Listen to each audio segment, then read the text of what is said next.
Oludda oluvuganya government mu parliament muna FDC Betty Achan Awol alazo butali bumativu olw'ekitongole kya police ne minister of Nanziba ku nsonga z'omunda mu ggwanga okulinnyeggere mu kivulu kya Bobiwine ekyabadde kitegekeddwa olunaku olwajjo ekyabusaabala ku One Love olunaku olwajjo.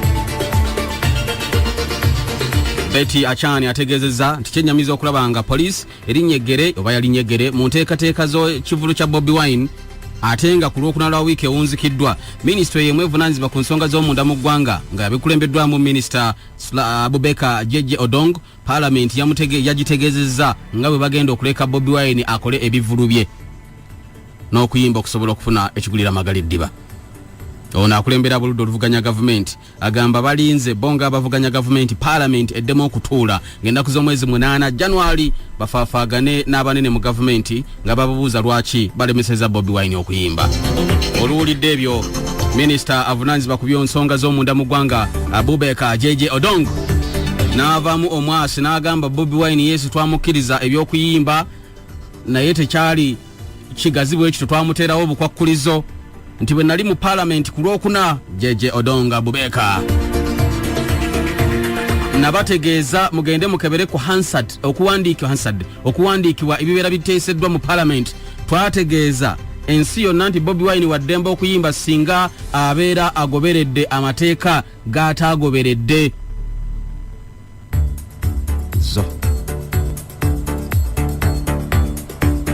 Minisita bw'abuuziddwa amateeka ki Bobiwine g'ataagoberedde agavuddeko ekivulu kye okusazibwamu ategeezezza teyagoberedde mateeka. Ne bongera okumunyiga ab'amawulire tubuulire amateeka Bobiwine g'ataagoberedde mbagambye amateeka teyagagoberedde. Munveeko. N'ategeeza nti ebyokwerinda byabadde birina okulabika nti nno bikuumibwa butiribiri. Songa mu ngeri yemu omwogezi wa police mu ggwanga SSP Emiliani Kaima ku nsonga za Bobiwine ayongedde nayo okuvayo n'ategeeza nti police eri ku muyiggo gw'abavubuka abakedde okwokya ebipiira mu bitundu bye Katwe ne Kamwokya.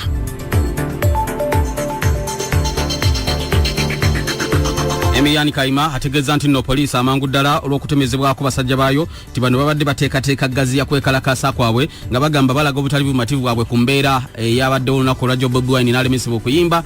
Police esobodde okulabika nti neegenda mu bitundu bino of course n'abamagye balabiddwako yo okukakkanya embeera eno obutasajjuka. Emiliani Kaima n'ategeeza nti balina be balabye waliwo abavubuka ababadde batandise okukuma ebipiira era Kaima agamba bagenda kukozesa ebifaananyi okuva ku kamera ezaateekebwa ku nguudo TV camera, closed circuit cameras oba TV cameras ezo zolaba ku street. Mwami Kaima agamba ebifaananyi tubikutte bazze ne bakucyo ebyuma ne baokya ebipiira ne bamala ne balinya boda ne badduka. Kamera zaffe zimulengera wala zibalabye tubanoonya tugenda bakwata tubaguleko emisango egy'okwekalakaasa n'okutaataaganya eddembe ly'abalala. Nsonga za Bobiwine.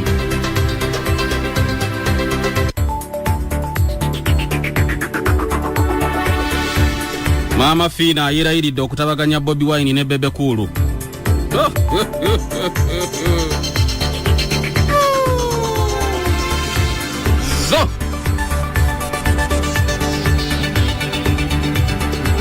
Omukulembeze w'abasawo ab'ekinnansi mu ggwanga Sofia Namutebi bamumanyi nga Maama Fiina ategeeza nti mwetegefu okutabaganya Bobiwine ne Bebekulu. Maama Fiina bino abyogedde mu kiro ekikeeseza olunaku olwaleero mu kivulu ekyateekeddwa Bobiwine wali ekiwaatule Recreation Center kyeyatuumye mutima gwa zaabu. Balabise okwogerako eri abantu abadde abacamufu abawagizi ba Bebekulu abeebazizza okwagala Bebekulu.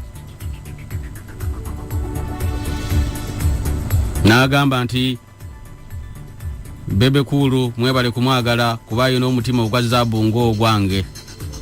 Lwaki ntandisibwa n'amaanyi ne ganzigwamu ena gyerevo zirazeewa. Omwayi oyo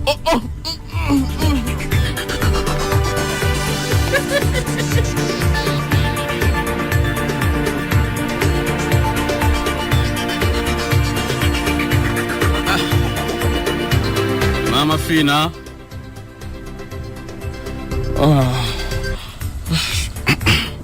tuli wano tulo tunkwata maleno kuba obulango maybe nakomawo nga nyina kumanyi tuze kunywera Coca-Cola mu kyalo obunu bwobwire bwokuba hamwe banyaruganda twena n'abanyamukago okusheka hamwe tukarya hamwe tukanywa hamwe hurra rukundejo nzobendeza nehire ninjika banyaruganda twena tushemererwe tujaguze tukundane taste the feeling Coca-Cola Christmas amashumirwa g'ibiro bikuru n'ecupa ya Coca-Cola omu Christmas eji nitubendeza nohire nungi kurwo mu Coca-Cola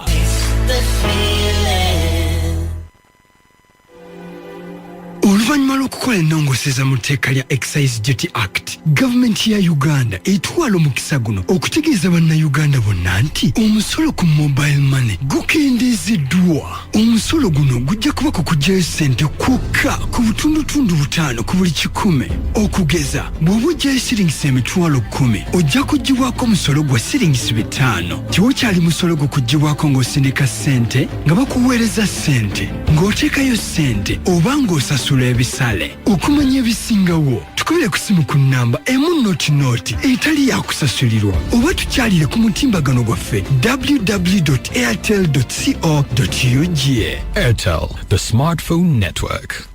Garfield Nursery and Primary School erisangibwe Kanyanya ly'essomero eryegulidde erinnya mu kubangula abaana ensangi zino. Tulina abasomesa ab'omulembe wamu n'ebizanyisibwa by'abaana ebibayamba okuwummuza obwongo, ebyenjigiriza wamu n'ebyemizannyo mwe bayita okutumbula ebitone byabwe kw'ossa n'okuyigiriza ebyemikono ebinaabayamba okweyimirizaawo mu biseera byabwe eby'omu maaso. Endabirira y'abaana nnungi era nga lyakakasibwa Minisitule y'ebyenjigiriza. Okwewandiisa kugenda mu maaso ku ssomero e Kanyanya Mpererwe Kitala Taso Kizanyiro Road. Tukubire ku ssimu 0700 16 66 42 oba 0778 15 00 Nze omusawo musuuse nkwete eddagala bayita kalaso kukoliroko mu abaami abatatambula bulungi. Lino eddagala ligenda okutereeza paka lw'olifa. Eddagala lino enkozesa yaalyo yeeno olinywa lyokya litambulira mu musaayi olinywa kiro saawa emu lijja kutuyanya ojja kufuuyisa ng'ofuluma ebicaafu byonna ebyali byazibikira emisuwa gyo mu ssaawa 11 liba limaze okubuna. Mu abasajja awo wali waaka ate mu abakyala lino lye bayita watermelon mu ssaawa 3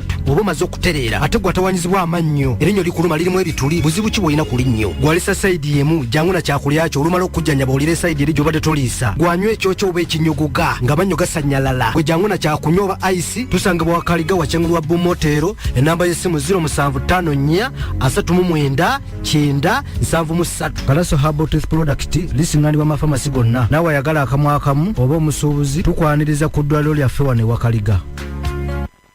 Baserei Herbal Research Clinic abakugu mu kujjanjabisa eddagala ly'obutonde n'ery'ekiwalabu bajjanjaba endwadde nga pressure, kabotongo, hernia, candida, asthma. Olina obuzibu mu lubuto bakoleddeyo ka clear stomach bwa busumbuyibwa ekiwango ba sinus senyiga atawona naye bakoleddeyo ke bayita cleanser. Tonyezaamu amatondo 3 gokka ebicaafu bifulume. Omukyala tolina ssanyu mu maka mwe bannabukalu babakoledde ke bayita ladies happiness ssanyu ly'abakyala. Omwami oli munafu mu nsonga z'omu bufumbo balina ke bayita sonsomola. Serei bakuleetedde eddagala ojja kunywa eccupa emu yokka otereere. Olumizibwa amannyo gavaamu omusaayi oba galimu ebituli bakoleddeyo ke bayita dental care powder sigaza amannyo go. Serei Herbal Research Clinic bakubire ku ssimu 07 52 8 oba ku 07 8 2 8 Baserei Herbal Research Clinic ekitebe kyabwe ekikulu basangibwa Lweza Kajansi e Kampala bali ku Royal Pharmacy ku Lubaga Road ng'ovudde ku Kobil. Mwabe mukono Baserei eddagala lya musobola odisa ku Kabana Pharmacy okumpi ne Satellite Beach Mperere mu Kampala ku Lwegayaza bali ku Shiro Pharmacy opposite Kobil. Abeka Wempe eddagala lya Serei Herbal Research Clinic mulisange ku Shubu Pharmacy ku Kidda Ettula ewakiso ku Lasan Pharmacy kumpi ne District ate Masaka genda ku Ambiance ku Kidda Emulago oyambukirawo ngo kutte ku kuba eririko Ambiance oyambuka ku ddalo lya Mulage Masaka ojja kulaba n'ekipande kya Baserei Herbal Research Clinic. Essimu yaabwe eri 07 52 8 oba 07 8 2 8 be Baserei Herbal Research Clinic wano Lweza Kajansi.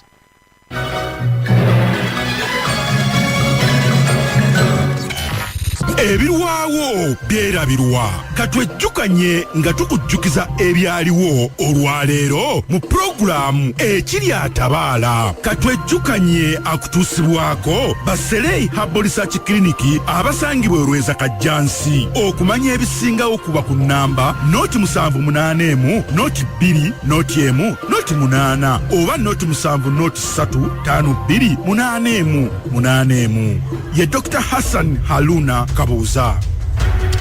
Naku z'omwezi zezo 27 Desemba mwaka 2018 mu 1906 ku lunaku luno lwennyini simanyi we wali 1960 Desemba 27 anti tugenda mu ggwanga lya Bufalansa twakava mu lutalo sematalo owokubiri Second World War nga wayise emyaka 15 sematalo owokubiri nga awedde Abafalansa batuuka ku buwanguzi mu kugezesa amaanyi ag'ebyokulwanyisa ne tekinologiya omujja gwe baali balina ebiseera ebyo leero lwennyini mu 1906 bajja kusemazinga Africa mu ddungu eriyitibwa Sahara Desert mambuka eyo mu Africa ne bagezesa bomu ey'okusatu ey'obutwa erina amaanyi aga nuclear leero Omufalansa lwakikola. Katwejjukanye abadde akutuusibwako baserei Herbal Research Clinic abasangibwa olweza kajjansi okumanya ebisingawo kuba ku nnamba noti 781 noti 2 noti 1 noti 8 oba noti 7 noti 3 5 2 8 8 ye Dr. Hassan Haruna Kabuuza.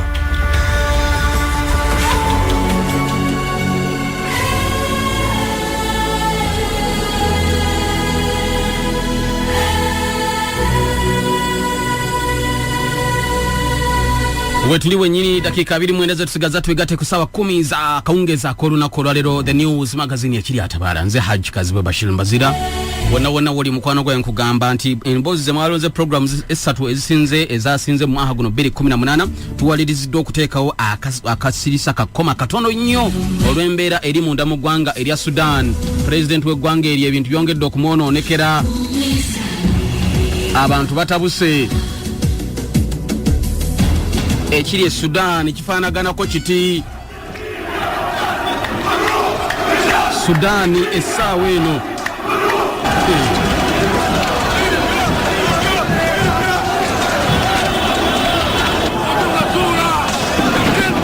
Sudan batabuse bannansi omugaati gwe gwabizadde ebbeeyi y'omugaati eri waggulu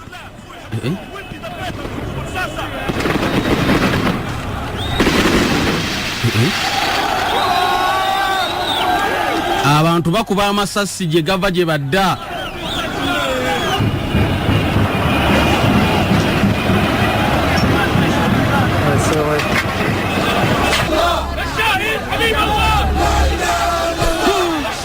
ate kasita bayingizaamu mungu la ilaha illallah. Sudani president bamutwala lindako tusooke tuddeyo mu nzirayo ennene. Amawulire agave Sudan erigwe munange awuliriza njagala owulirize kino okusinziira ku mukutu gwa Al Jazeera ebivaayo biri bwe biti. Take a listen. They started by protesting against shortage of bread and rising inflation. Akunyonyola n'agamba nti abe Sudan batandise kwekalakaasa olw'ebbula ly'emigaati ne ssente okubanga tezikyalina makulu obwavu obweyongedde mu ggwanga erya Sudan. But 7 days on, the demand has completely changed. Nga wakayita ennaku 7 abe Sudan nga beekalakaasa bye basaba bikyuse. They're now demanding the government end its 29-year rule and step down. Bagamba gavumenti eno emaze emyaka 29 ng'ebakulembera eve mu buyinza. The government, which is led by President Omar al-Bashir, has responded using tear gas and live ammunition. Gavumenti ekulembeddwa mu President Hassan Omar al-Bashir bwewulidde bano nga bagigamba eve mu buyinza ebaanukudde bakbati ya gas n'amasasi agakuba ku nnyama. Ku Al Jazeera kwendi bukedde famma kwoli ekiri atabala the news magazine. Ekibuga kitabuse. President Omar al-Bashir addressed his supporters on Tuesday. Agamba ti President Hassan Omar al-Bashir yayogeddeko eri abawagizi be ku Lwokubiri leero lwakumeka Lwakuna okwosajjo yayogeddeko eri abawagizi be. He accused the protesters of being influenced by external agents. Ulira. N'agamba bano abali mu kwekalakaasa bawagiddwa abazungu bwe bayingidde mu by'e Sudaani. Tutandise olwo Arab Spring ekomyewo. What are you? Where are you? Kale tuddeyo. Thank you for hosting me. Thank Agamba banne mwebale kujja kunchaza. you for your support and enthusiasm, Mwebale kumpagira n'okunjagala. President bw'agamba ku Lwokubiri. which is a response to every foreign agent, traitor, Era ng'omukwano gwe mundaze n'obuwagizi bwe mundaze mwanukula amaanyi agava eweeru ne bano abatulyamu olukwe. outlaw and President ayogera akutta omuggo, omukono ogwa ddyo gukutta omuggo, omukono ogwa kkono gukutta akazindalo kwayogerera. destructive person. You are the ones responding to them right now. Bannange mwe abawagizi bange mmwe mubaanukula essaawa eno akutta omuggo. From here, you are responding to all the traitors and foreign agents. Okuviira ddala wano mu abantu abankyazizza mukoze ekyamaanyi ne mwanukula abali b'enkwe saako ne ba agent ababagwira abaagala okutusuula. I support you. Mbawagira mmwe abantu abampagira. With your support, I will be back here next year. Nga mumpagidde nja kudda wano omwaka ogujja. Naye bwe tudda ku street ewalala ekiriyo bagamba agende. Bashir must go. Thousands came out to protest in the capital anyway. Era yadde abyogedde enkumi n'enkumi z'abannasi b'eggwanga lya Sudan babiwulidde naye ne bajja mu kibuga Khartoum bekalakase. Some opposition groups have voiced support to the protesters. So nga n'aboludde oluvuganya gavumenti bavuddeyo ne balaga obumativu bwabwe n'okuwagira bano abeekalakasa. They say the people have legitimate reasons for turning an economic crisis into a political crisis for the government. Era nga bagamba abantu balina ensonga entuufu okukyusa akatyabaga k'ebyenfuna akali mu Sudan bakafuula akatyabaga k'ebyobufuzi bafune enkyukakyuka gye bayayanidde. Ono abakulembedde emyaka 29 agende. We cannot at this moment lower. Ono bamuyita Sadin Kabilo, memba wa kibiina ekivuganya gavumenti bakiyita Sudanese Communist Party. Siddiq Kabilo. Our demands to economic ones only. Tetusobola gamba nti bye tubanja byafuna byokka. The protesters started demonstrating over bread, fuel and financial instability. Abeekalakaasa batandise kwekalakaasa lwa mugaati n'ebyenfuna okubanga tebiteredde. However, they're now demanding the toppling of the regime and changing it. Naye kaakati naffe tubawagira bwe babeera nga kye baagala kwe kujjako gavumenti ekyuke. The masses have realized that there is a strong relationship between the economy and politics. Abantu bakizudde nti waliwo enkolagana ey'amaanyi akakwata ak'amaanyi wakati w'ebyenfuna bye bawangaaliramu n'ebyobufuzi. The regime has promised several times before to correct its path. The crisis is the nature of the regime. Akatuubagiro kano akaliwo bwe butonde bwa gavumenti eno tegenda kukyusa. Which spends a lot of money on protecting itself. Gavumenti esaasanya ssente nnyingi okwekuumira mu buyinza. And on buying loyalty and support. Saako n'okugula obuwagizi. Abantu tebajaagala egula abagula abanaagiwagira tuli Sudaani. Saddiq Kabilo wa kibiina kya Sudanese Communist Party kivuganya gavumenti oludda olwo. President Bashir has faced protesters before. President Bashir sigwe mulundi ogusoose okulabika nti agasimbagana n'abeekalakasi kyali kibaddewo. But throughout his reign, he's never had to face protests this big. Naye mu bukulembeze bwe tabeerangako n'abantu beekalakaasa mu nneekalakaasa ennene eyenkanidde wano. Protests that those participating in seem determined to keep going till their demands are met. Era bano abeekalakaasi bagamba baakulemerako okutuusa nga bye baagala bituukiriziddwa. Ekibaluma kaakati baagala gavumenti eve mu bukulembeze.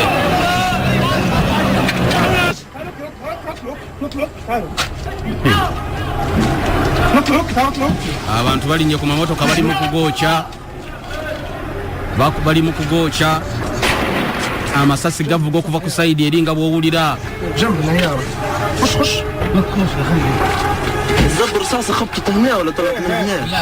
ولد اللغة العربية يا أخي يا أخي يا أخي يا أستاذ يا أخي شيخ يا بشير في أنت يا سودان يا أخي لا لا لا لا ألب سبرينج يا مبارك حسني مباركة لا اقزيت يا ماما القذافي bagamba nga Mubaraka we yagenda n'afuluma ow'Eribiya naye n'agenda Gaddafi n'ono agende ya Bashir ya Hassan Omar ya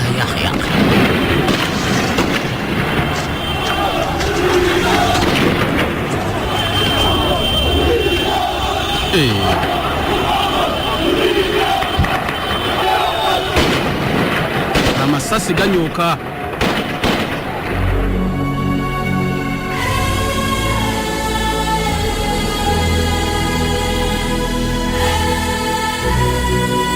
Njogera bino owuliriza.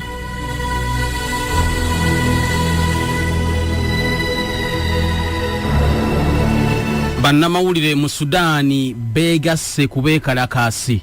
Kino kizze nga wakayita essaawa ntono ng'abasawo n'abayizi matendekero agawaggulu e Sudan beegasse mu kwekalakaasa.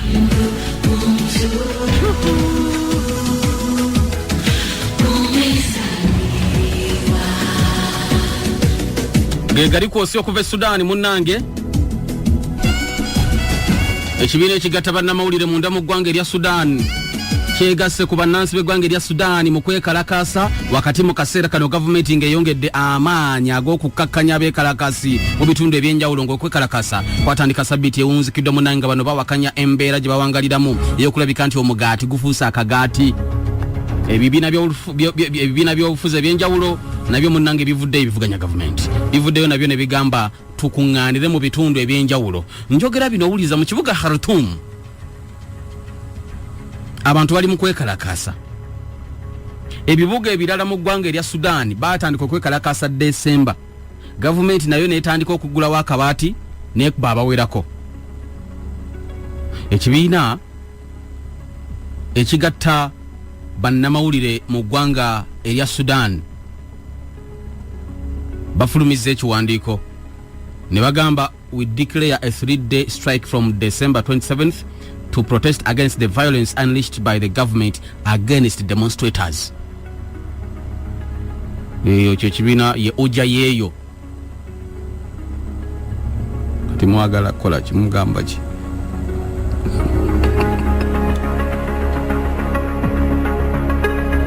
Bagambye abamawulire mu ggwanga erya Sudan tulangirira ennaku 3 ez'okwekalakaasa okuva Desemba 27 leero nga tulaga obutali bumativu bwaffe olw'amaanyi gavumenti gekozesezza ku beekalakaasi n'etuuka n'okutta abawerako. Gavumenti ya Sudan egamba abantu 8 be baakafa. Ebitongole ebyenjawulo nga mulimu n'ekitongole kya Amnesty International bagamba omuwendo gw'abaakattibwa guli 37. Ekibiina ekiri mu buyinza ekya Popular Congress Party bo bagamba 17 be baakattibwa, 88 ne babeeranga balumiziddwa. Bannamawulire mu ggwanga erya Sudan bakomplaininga entakera beemulugunya entakera olw'okutulugunyizibwa abakulu mu gavumenti bwe babeeranga bakola emirimu gyabwe. Era nga Sudan erimu ku mawanga agali wansi ennyo mu kulwanira eddembe ly'abamawulire. Balumiriza ebitongole bya gavumenti ddala ekitongole ekya NIS, National Intelligence and Security Services okuba emabega w'enteekateeka zino. Njogera bino owuliriza abantu abakuba amasasi oba abakosebwa mu kwekalakaasa kuno okuli e Sudan bwe bagenda mu malwaliro tebasobola kujjanjabwa anti okuva ku Mande abasawo mu malwaliro gonna bagambye tetugenda kuddamu kujjanjaba muntu yenna. Amalwaliro maggule naye teri musawo.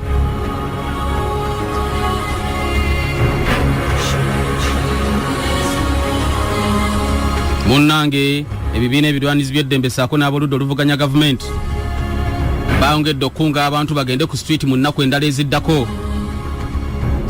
Ekibiina ekivuganya gavumenti ekya Sudanese Communist Party bagamba abantu mwenna mweyiwe ku nguudo paka nga tuwangudde ne tujjako olwo nakyemalira mu bukulembeze.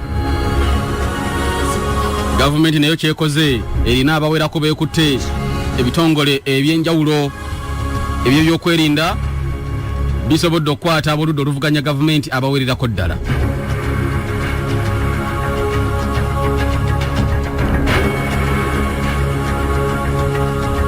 Bukulembeze bwa myaka 29 buli mu lusuubo Hassan Omar el-Bashir byasiba bye binaakutuka oba anadda ku ntikko omulundi guno nate. Njagala twongere okwetegereza embeera eno. Ono yajja mu bukulembeze nga awambye obuyinza mu 1989 kaakati ab'amagye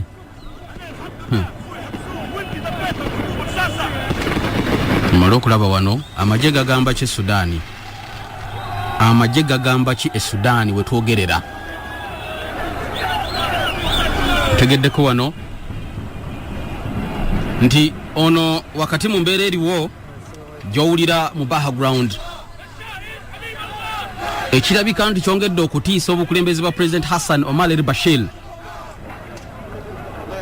era nga kirabika kiteekawo ekizikiza mu biseera eby'omu maaso eby'obukulembeze bwe kyekyokuba nti amagye n'ebitongole by'okwerinda ebirala wetwogerera amawulire agavayo galaga nti the powerful military and security agencies have only voiced half-hearted support for the government amidst the turmoil. Nti amagye agamaanyi n'ebitongole ebyokwerinda ebyenjawulo wetwogerera they have voiced half-hearted support.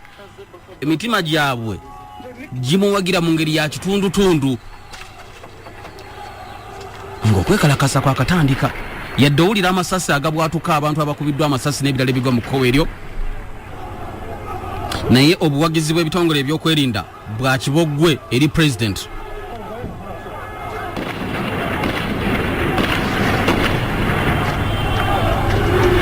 Obukulembeze bwa President Hassan Omar al-Bashir ali myaka 74 emirundi ebiri egiwunzikiddwa bagezaako okwekalakasa bamuggyeko nekitasoboka era ono y'omu ku bakulembeze mu kyondo ky'Abawarabu Middle East oba mu mawanga agatwalibwa nti g'Abawarabu omu ku abo asinze okulwako myaka 29. Obukulembeze bwono buzze butunulirwamu mu ngeri ez'enjawulo n'okubwamu ebituli era njagala kubanga mu kaseera mpawe kaaga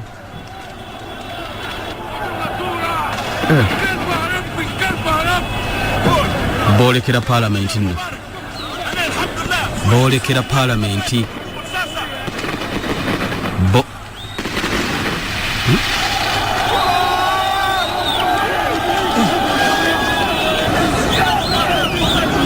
katono nnyo kanzije mukwano gwange mbenga nkuwa bino ate nenge mbera sinnungi president tebannaba kumanya waali tannaba kuddamu kulabikako okuva ku lunaku olwokubiri lwe yayogedde wali eriwe nakutererekedde eddoboozi lye tannaba kulabwako yadde okufulumya ekigambo so nga ne office ya president wa Sudan office of the president ekyali kyesirikidde ku mbeera ku bino ebigenda mu maaso. President ebitongole ebirala by'ebyogera ne office ya president tendaba kuvaamu kigambo kyonna. Now omukulu gwe bayita Hassan Turabi eyali omukulembeze ow'amaanyi eyali ku ludda oluvuganya gavumenti okumala ebbanga of course baaliko bombi ne Bashir ne baawukana ekibiina mwe yava mugenzi Hassan Turabi kyongedde okulaga obutali bumativu eri gavumenti ya President Bashir naye agavaayo nga bwe gambye abayizi ba university beegasse mu kwekalakaasa bannamawulire beegasse mu kwekalakaasa ne bannaddiini batabukidde Bashir. Bannaddiini batabukidde Bashir begamba bannaddiini tongamba nti ate abasumba b'abalokole oba abakatuliki oba abaki almost ebitundu ebisinga obunene eggwanga lino ly'abasiraamu kati baswahaba batabukidde swahaba bamufuti beeyo basupreme mufuti beeyo bamugamba vambo kulembeze ulirize eddoboozi ly'abantu nkomawo. Okyali mu programu ekiri atabaala ng'ekutuusibwako Coca-Cola. Taste the feeling. Oli mulwadde wa kiwanga senyiga takuwonako kwasimula awamu n'okuziira omwana we yamiranga bamuzaala tebaamufuuwa bulungi oba afeekeera olina alaje olususu lukusumbuwa oba kweyagulayagula lubutukabutuka amannyo go gaaguba ne gava mu langi yaagwo oba mulwadde bulwazi oli wa sickle cells oggwamu omusaayi oba kuluma nnyingo amaaso go ga kyenvu oba musulo gwe gwa kyenvu ekyokuddamu kyo kisange ku Heal the World Organics ojjanjabi bw'owonera ddala. Heal the World Organics bakubire ku ssimu noti 7 noti 5 noti 1 25 oba noti 7 4 noti 5 noti 4